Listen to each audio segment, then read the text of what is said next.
What's poppin' piglets? Today on the Gay for May video review program show, we're doing something a little different, because we'll be talking about my latest Transformers obsession, the Skybound Transformers comics. Now that the story has completed its first arc, I'm ready to give my thoughts on the series, as well as providing a little bit of analysis and letting you know whether it's a good read or not. So if you've been interested in this series, but aren't sure if it's worth your time, here's my spoiler-free review. Also, this is a serious journalistic piece, by the way, so don't expect any jokes here. I'm sending this shit to Forbes magazine. The first arc of Skybound Transformers delivers a fairly straightforward plot, as the Autobots and Decepticons struggle to gain a foothold into the strange new world they've literally crashed into. Daniel Warren Johnson, the writer behind this series, wears his influences on his sleeve. The story generally feels like a remix of the first episodes of the G1 cartoon, mashed up with the original Marvel Comics miniseries. The framework is a familiar one, but it's merely the sandbox that Johnson has chosen to play around in with these characters. And the one character he has absolutely nailed is Optimus Prime. His portrayal is hopeful, valiant, and unwavering. He's just as eager to leap into action to protect his fellow Autobots and new human friends, as he is willing to sacrifice even his own body in order to do so. This penchant for self-sacrifice is one of the few flaws present in his character, as he often lets his kindness get in the way of his rationale. His reckless optimism tends to create conflict with Ratchet, who constantly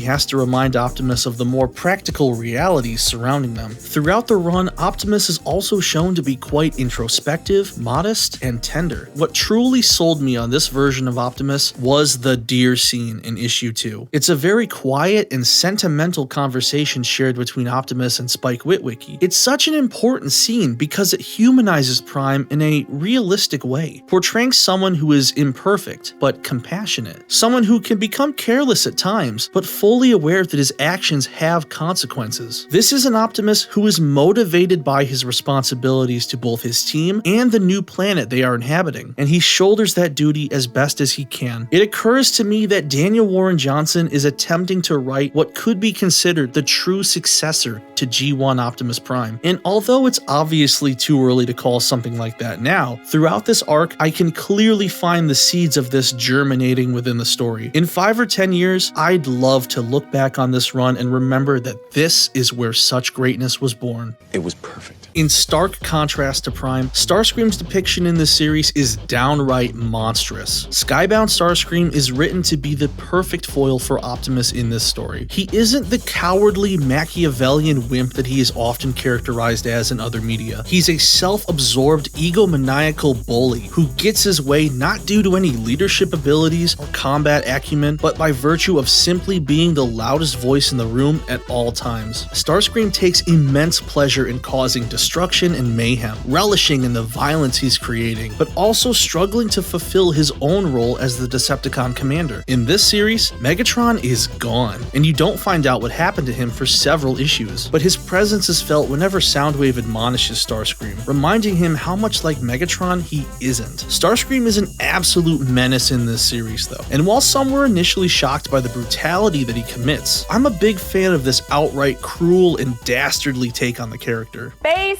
As I've alluded to before now, the human element plays a major role in this story too. The main human characters, Spike and Carly, serve as our introduction to this world. Just a pair of optimistic kids thinking about their future as the Great War reignites around them. They soon become the involuntary liaisons between the humans and the Autobots, and as they are quickly dragged further and further into the conflict, the pair are literally driven to fight alongside them. Spike's dad, Mr. Witwicky, aka Sparky, is quite the opposite of the two youngsters. He is a man driven by fear. Fear of his past, fear of losing the few things he has left, and fear of the looming threat posed by the Transformers. The actions Sparky takes in this series seem like the most rational ones given the circumstances, and it's hard to blame him, even if we as the reader know the truths that he isn't aware of. Ultimately, Sparky is also directly confronted by consequences, immediately converging his characterization with Optimus Prime's in a very poignant manner. In my opinion, Sparky's actions perfectly highlight the overall themes of this book, and while it isn't obvious at first, his plot provides the emotional bedrock that the rest of the story is built upon. Oh god, it's so good. The quality of the artwork in these books is top-notch too. The battle sequences are fast-paced and spectacular, with bold colors and dynamic usage of action lines and onomatopoeia to enhance the impact. But then, the emotional scenes get dark and unpretentious, with shots and panel structuring that encourages you to linger on the characters' faces and body language. The series knows damn well how to utilize its visuals to the greatest effect, and every issue is chock full of beautiful panels that deserve appreciation.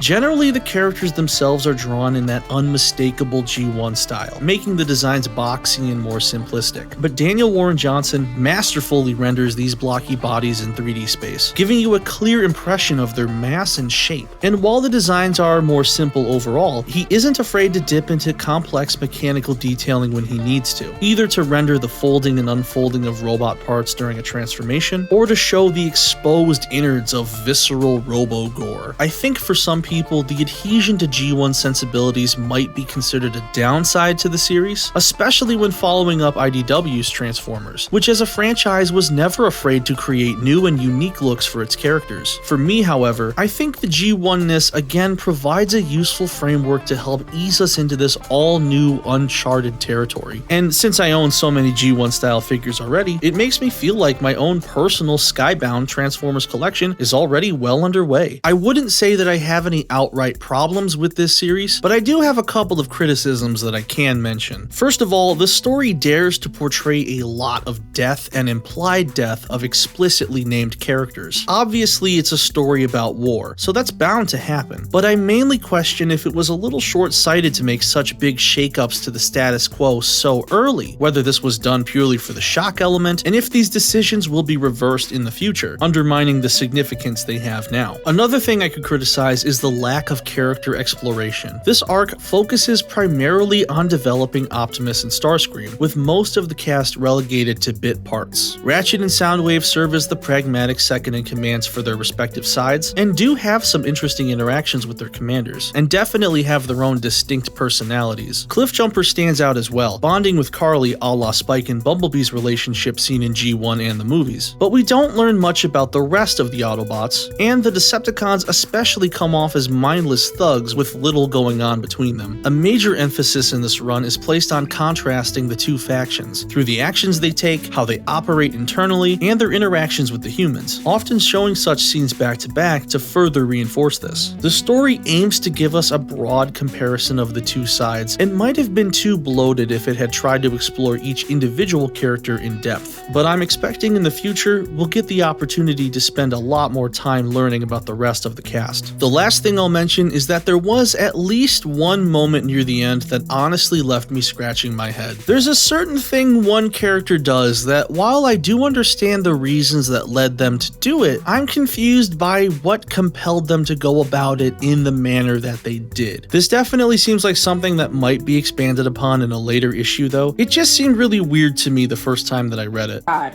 I know. Now, a big question that I've gotten from other fans who are interested in the series is if it was necessary to read the rest of the Energon Universe books in order to enjoy this comic. It's obvious to me that the Transformers are the cornerstone to this new universe, and as such, the story told here is relatively self-contained. All of the new comics are related, so they do intersect and branch off from each other in some very surprising ways. And it's made clear that there are pieces at play to put these stories on a collision course into each other at some point in the future. But at least for this first arc of the Transformers series, you can simply jump in from issue number 1 and you won't be missing any crucial context. So do I think you should be reading this comic? Absolutely. Skybound Transformers, or more accurately, the Energon Universe series, is some of the finest storytelling this franchise has seen not only in recent years, but probably ever. That first issue was an incredible, action-packed, and dramatic book, and by issue 2, I was completely hooked. When you guys print the trade version of this comic, put this quote on the back: Daniel Warren Johnson